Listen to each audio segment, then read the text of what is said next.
I just got back from watching Kubo and the Two Strings, and I know what you're thinking. Grown man, dinosaur t-shirt, watching a kid's film.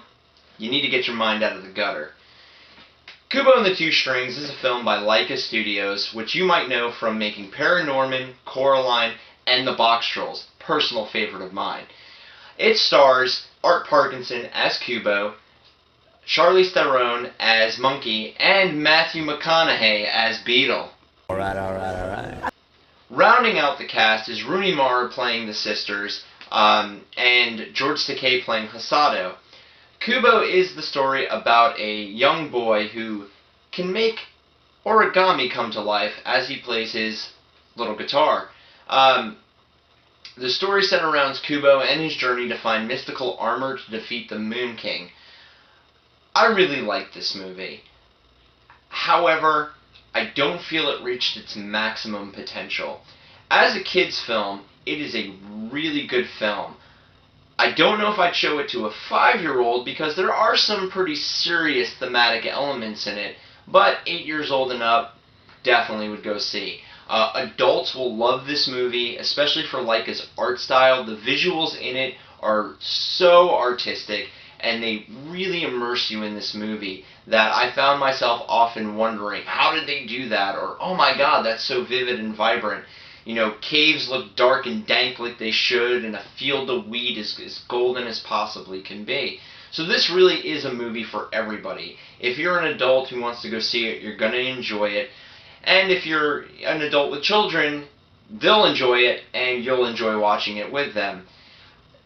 The movie, when I say doesn't reach its maximum potential, is that this story could have been so much more if it was geared more towards adults. There are a couple of times that you almost feel like they're gonna go somewhere very serious with it, and they kind of pull back because it is a kids movie.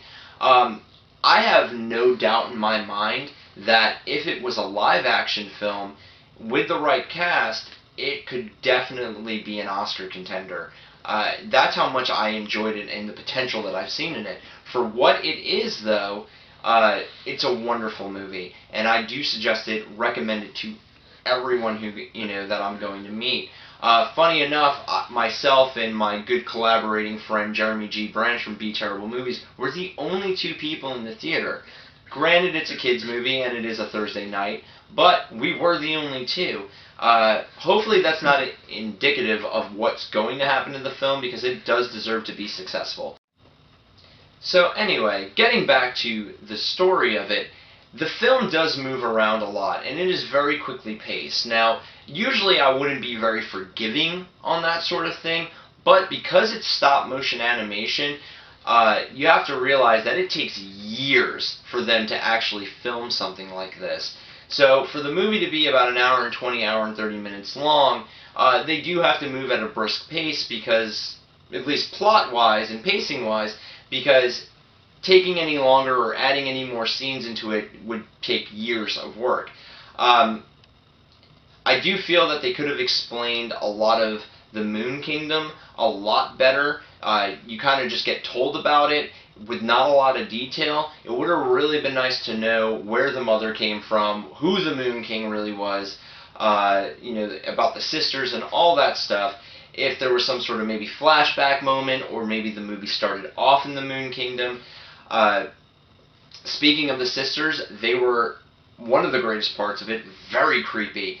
I remember turning to my friend during the film and going, "Are we in a horror movie?" Because their introduction is amazing. The Moon King, however, who's played by Ralph Fiennes, is almost non-existent throughout the whole film, and his resolution at the end is very all over the place.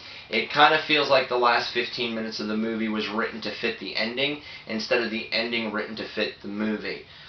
Which is really my only big negative about it. I wouldn't necessarily call it a weak ending, but it definitely could have been done a little bit better, and maybe some earlier scenes explained a little bit better so that it made more sense at the end. Other than that, go see this film. It's something that I'm pretty sure I'm going to pick up on DVD and Blu-ray. I'm not inclined to go see it again. However, if someone asks me to go see it with them, be more than happy to. I had a really fun time watching it. For those of you who are ratings junkies, really want to know a score about it, I'd give it maybe a 7.5 out of 10. Very solid film, and definitely right now the most imaginative of 2016, mainly because of the aesthetic, which is set in a Japanese aesthetic, which is something that we don't see a lot of coming out of American film, even in live action. Some of the best animated films out there usually have some sort of Asian influence on it. Mulan, which is another one, but you don't see it often enough, and it was very beautiful to see. Wonderful time. If you like the review, guys, subscribe. Give me a comment if you didn't like it or you did like it. Like it. Give it that old thumbs up or thumbs down. Doesn't matter. I'm happy just to see that somebody voted. And as always, go to the movies, enjoy it, and keep it nerdy.